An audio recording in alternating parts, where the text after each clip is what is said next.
नमस्कार साथियों, मैं रामअवतार बदाला आप सबका स्वागत करता हूं हमारे online YouTube channel Ismail study पर।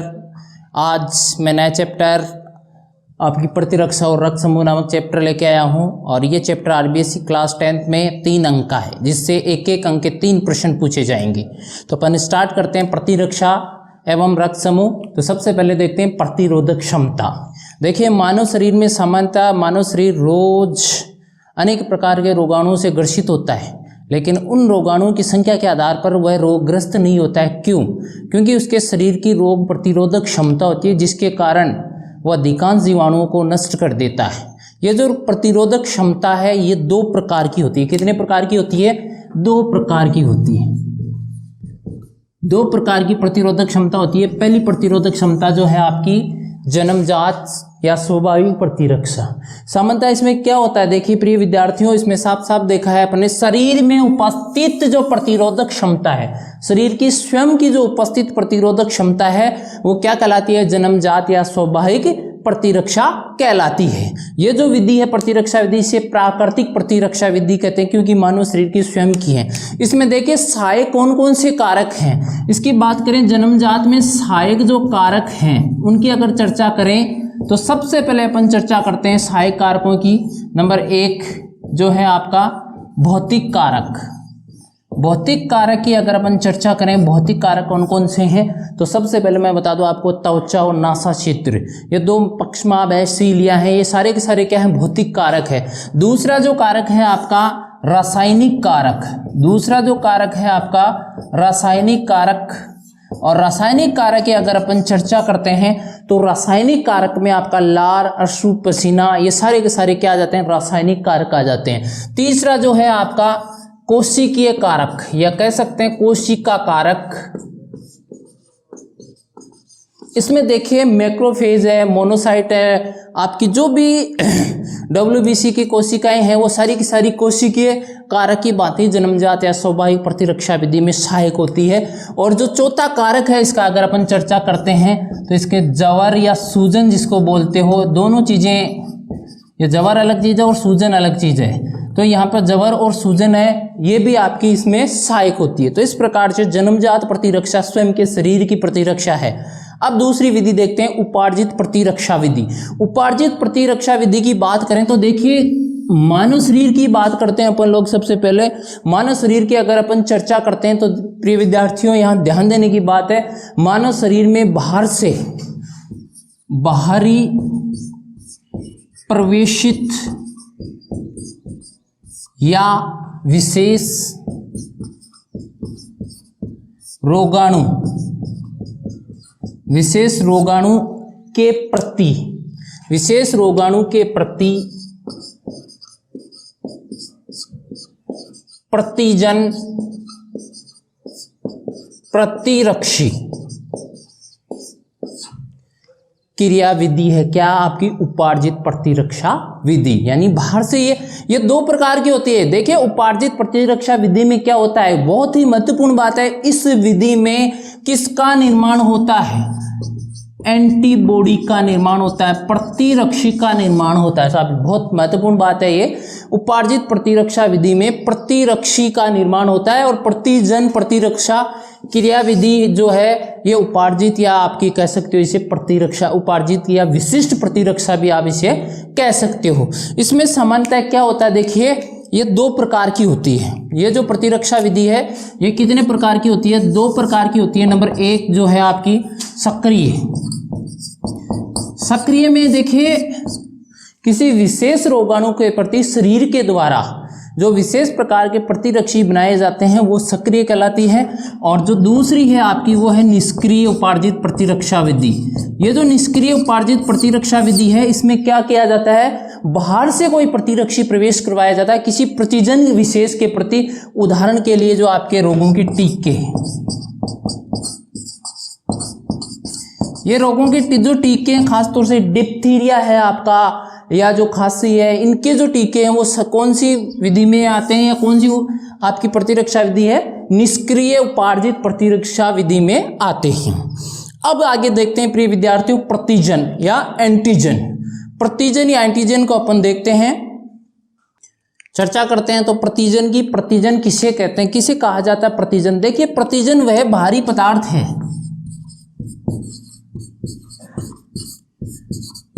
जो आपकी बीटा लसिका सेल्स को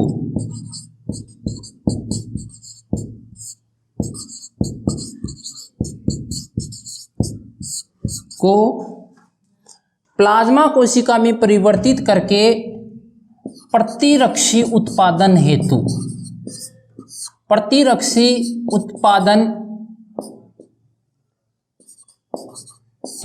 उत्प्रेरित करता है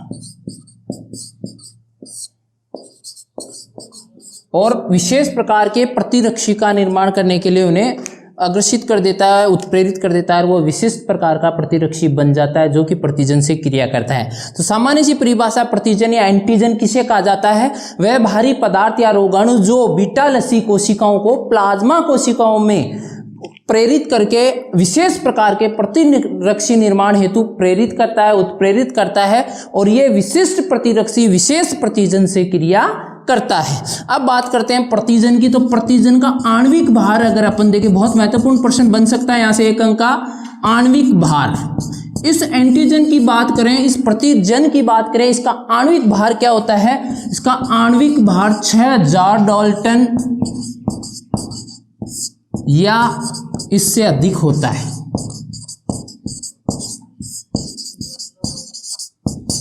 तो इस प्रकार से आपसे प्रश्न पूछा जा सकता है प्रतिजन का आणविक भार कितना होता है। छोटे प्रश्न पूछेंगे इस चैप्टर से।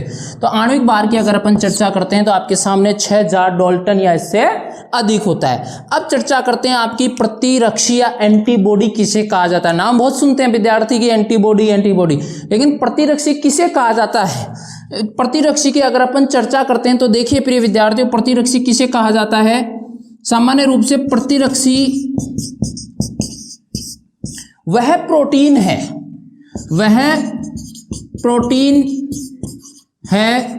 जो बीटा प्लाज्मा कोशिकाओं द्वारा, सेल्स द्वारा किसी विशेष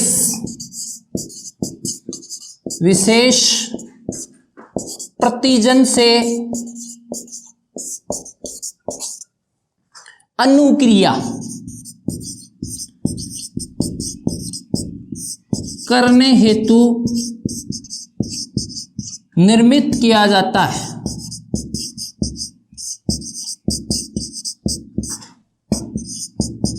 प्रतिरक्षी कहलाता है। तो प्रिय विद्यार्थियों, प्रतिरक्षी किसे कहा जाता है। प्रतिरक्षी वह प्रोटीन है, बहुत इंपॉर्टेंट चीज है यहां पर। प्रतिरक्षी क्या है, आपके वह प्रोटीन है जो प्लाज्मा कोशिकाओं के द्वारा विशेष प्रकार के प्रतिजन से अनुक्रिया करने हेतु निर्मित किया जाता है। ये जो प्रतिरक्षी होते हैं और किसी क्रिया विशिष्ट होते हैं, आपके विशेष प्रतिजन के प्रति विशेष प्रकार के एंटीबॉडीज का निर्माण होता है। अब आगे अपन देखते हैं प्रतिरक्षी की संरचना कैसी होती है, इसका आकार कैसा होता है और इसके प्रकार देखते हैं। प्रतिरक्षी क्या चीज है विस्तार से अपन पढ़ेंगे। एक बार आप इसका स्क्रीनशॉट ले सकते हैं ताकि आगे बढ़ते हैं। अब देखते हैं अपन एंटीजन निर्धारक या एपिटोप। देखिए आपने एंटीजन देखा, एंटीजन जो होता है या प्रतिजन जो होता है उसका संपूर्ण भाग संपूर्ण प्रतिरक्षी से नहीं जुड़ता, एंटीबॉडी से नहीं जुड़ता है, कुछ विशिष्ट स्थल एंटीबॉडी के विशिष्ट स्थल से जुड़ता है, जिसे क्या कहते हैं एंटीजनी निर्धारक। यानी कि प्रतिजन का वह विशिष्ट भाग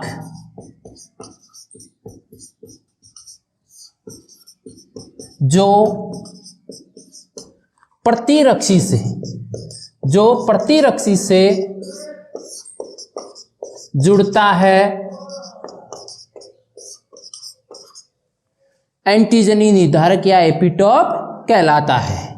एंटीजनी निर्धारक की परिभाषा प्रश्न पूछा जा सकता है। एंटीजन या एपिटोप किसे कहा जाता है, यानी कि प्रतिजन का वह भाग जो किसी प्रतिरक्षी से जुड़ता है, क्रिया स्थल होता है, क्रिया करता है, वो एपिटोप या एंटीजनी निर्धारक कहलाता है। अब बात करते हैं पैराटोप किसे कहा जाता है। देखिए इसी के विपरीत है, वो प्रतिजन का था और यहां पर क्या होगा, प्रतिरक्षी का वह भाग जो प्रतिजन के विशिष्ट स्थल से जुड़कर क्रिया करता है,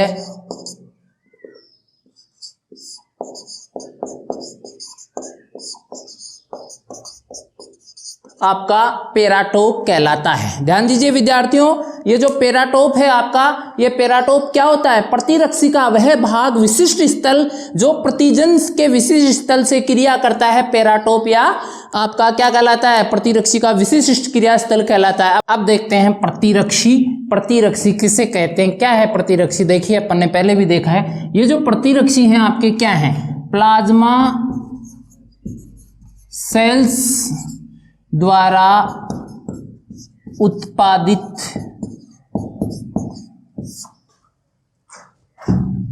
गामा ग्लोब्यूलिन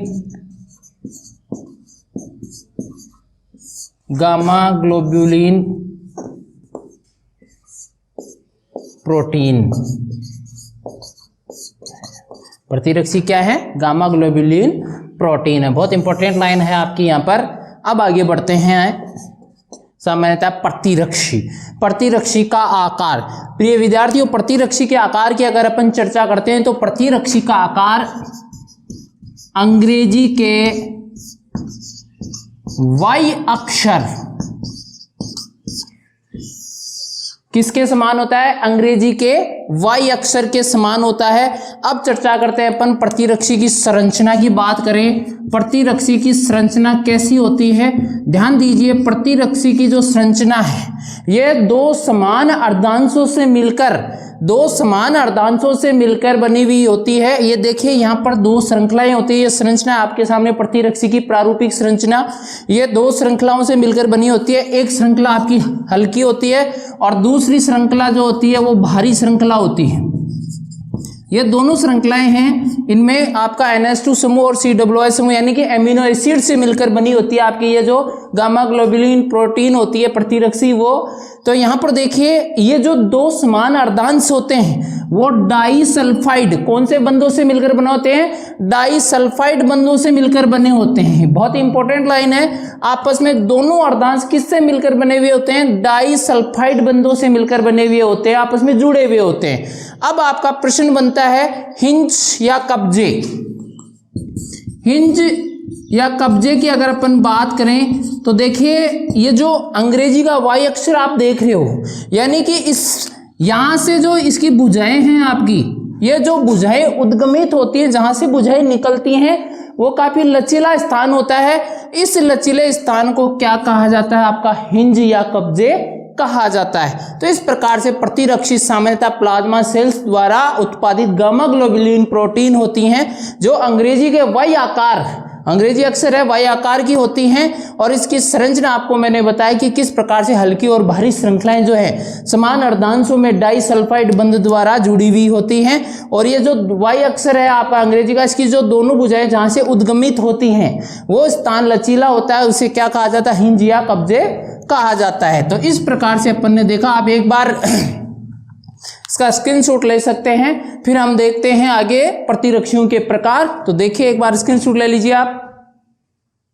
हम देखते हैं प्रतिरक्षियों के प्रकार। जो भारी श्रृंखला होती है, उस भारी श्रृंखला के आधार पर प्रतिरक्षियों को 5 प्रकारों में बांटा गया है। कितने प्रकार बताए गए हैं? 5 प्रकार बताए गए हैं प्रतिरक्षियों के। किसके आधार पर? जो भारी श्रृंखला होती है, हेवी चेन होती है, उसके आधार पर प्रतिरक्षी या एंटीबॉडी 5 प्रकार के मुख्य रूप से बताए गए हैं। सबसे पहला जो प्रतिरक्षी है IgA। IgA जो है मां के एकमात्र ऐसा प्रतिरक्षी है जो मां के दूध में पाया जाता है। मां के दूध में पाए जाने वाला प्रतिरक्षी कौन सा है? आपका IgA। 2018 की बोर्ड परीक्षा में प्रश्न पूछा गया था, कौन सा प्रतिरक्षी जो है मां के दूध में पाया जाता है? तो IgA ये जो होता है प्रतिरक्षी। समता ये ध्यान देने लायक बात है यहाँ पर, ये पंचलक द्विलक होता है। कैसा होता है? इसकी संरचना द्विलक संरचना होती है। द्विलक संरचना अब दूसरा जो प्रतिरक्षी है वो है IgM। IgM के बारे में अगर अपन चर्चा करते हैं तो ध्यान दीजिए प्रिय विद्यार्थियों, बहुत महत्वपूर्ण प्रश्न बनता है इस IgM का। बोर्ड परीक्षा 2020 में भी पूछा जा चुका है। सर्वप्रथम उत्पादित होने वाला प्रतिरक्षी कौन सा है? तो सर्वप्रथम उत्पादित होने वाला प्रतिरक्षी IgM। तो यहां पर ध्यान दीजिए, प्रतिरक्षी क्रिया में प्रथम उत्पादित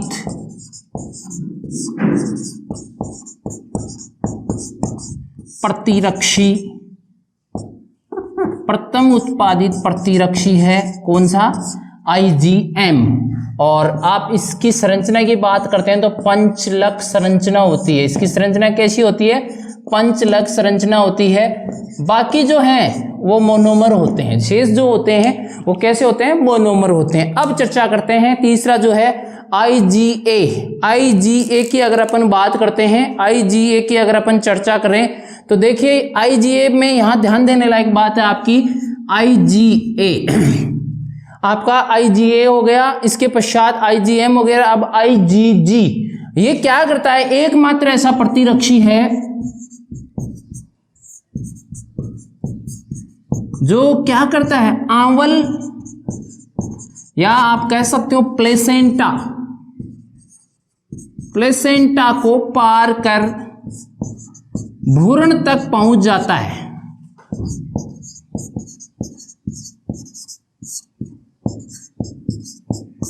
तो ये भ्रूण तक पहुंचने वाला कौन सा प्रतिरक्षी आपका IgG है। ये क्या होता है? ये संवहनी है, सर्वाधिक सांद्रता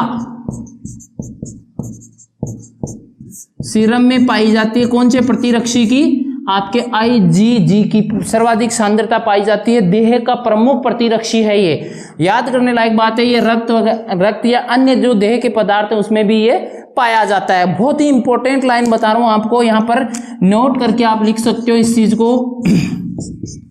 IgG का उत्पादन IgM के पश्चात होता है।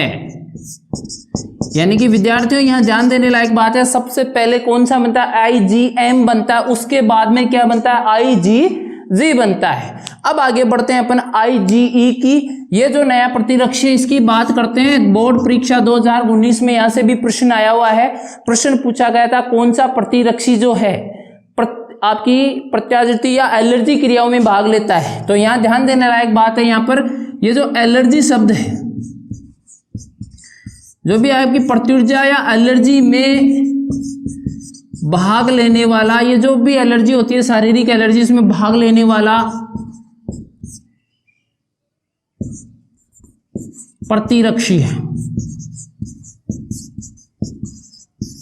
तो इस प्रकार से अपन ने देखिए IgA, IgM, IgG, IgE ये प्रतिरक्षी मुख्य रूप से आपको देखने हैं। ये लगभग ये जो मोनोमर होते हैं, लेकिन ये जो IgA है वो आपका द्विलक होता है, IgM जो है पंचलक होता है। यहां पर एक छोटी सी ट्रिक बताता हूं प्रिय विद्यार्थियों, आप क्या हो जाता है, ओवरलैपिंग हो जाती है, याद नहीं रहती है। तो आप सबसे पहले माँ याद कीजिए। माँ आपने लिखा MAA माँ, यानी माँ के दूध में कौन सा प्रतिरक्षी? IgA। कभी गलत नहीं होगा आपका प्रश्न। और ठीक इसी प्रकार से जो G है, G अपन बड़े के लगाते हैं, तो G जो है अपन G की चर्चा करते हैं तो जो G है सबसे ज्यादा सांद्रता में पाया जाता है। एकमात्र ऐसा प्रतिरक्षी है जो आपके प्लेसेंटा को पार करके भ्रूण तक पहुंच जाता है। तो इस प्रकार से आप आराम से याद कर सकते हो। माँ सबसे बड़ी होती है, ध्यान दीजिए। माँ शब्द आपने लिखा तो A आ रहा लास्ट में, तो कौन सा होगा माँ के दूध में? IgA होगा। तो इस प्रकार से आप इसका स्क्रीनशॉट ले सकते हैं।